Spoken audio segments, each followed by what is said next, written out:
नांदेड तालुक्यामध्ये बोगस बियाण्यांची विक्री सुरू आहे। जिल्ह्यातील 500 पेक्षा अधिक शेतकऱ्यांनी याबाबत तक्रार केली आहे। 2 एकरावरील पेरलेलं सोयाबीन बियाणं उगवलं नसल्यानं एका आजीला अश्रू अनावर झालेत। यावर प्रतापराव चिखलीकरांनी प्रतिक्रिया दिली आहे। शेतकऱ्यांची फसवणूक करणाऱ्यांना सोडणार नाही असा इशारा चिखलीकरांनी दिलाय। झालं तर काय करा, निघलंच नाही। शेजाऱ्याचे मागून पेरले निघले, मग निघलंच नाही।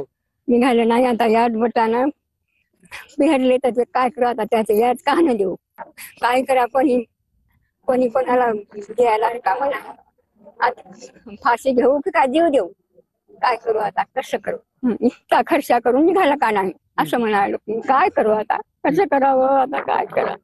ज्यांनी बोगस बियाणं दिले ते ग्रामीण भागातले दुकानदार सब डीलर असतील, पण त्याचा जो डीलर मुख्य आहे त्याला पण शोधून काढू।